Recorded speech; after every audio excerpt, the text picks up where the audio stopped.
জান্নাত চিনে না, আমার যুবকরাও জান্নাত চিনে না।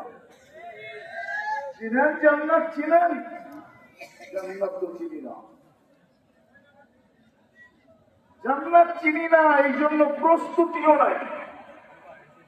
এই জন্য আমি প্রশ্ন করলাম, যাত্রা কিন্তু আমাদের জান্নাত শেখা, গন্তব্য কিন্তু আমাদের জান্নাত।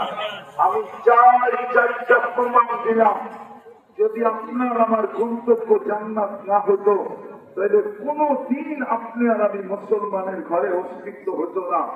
আপনার আর আমার গন্তব্য যদি জান্নাত না হতো, মোহাম্মদী হওয়ার জন্য তো ঈসা আলাইহিস সালামের মতো নবী চোখের পানি ঝরাইতে ঝরাইতে ঝরাইতে তারপরে উম্মতে মুহাম্মদী হইতেন।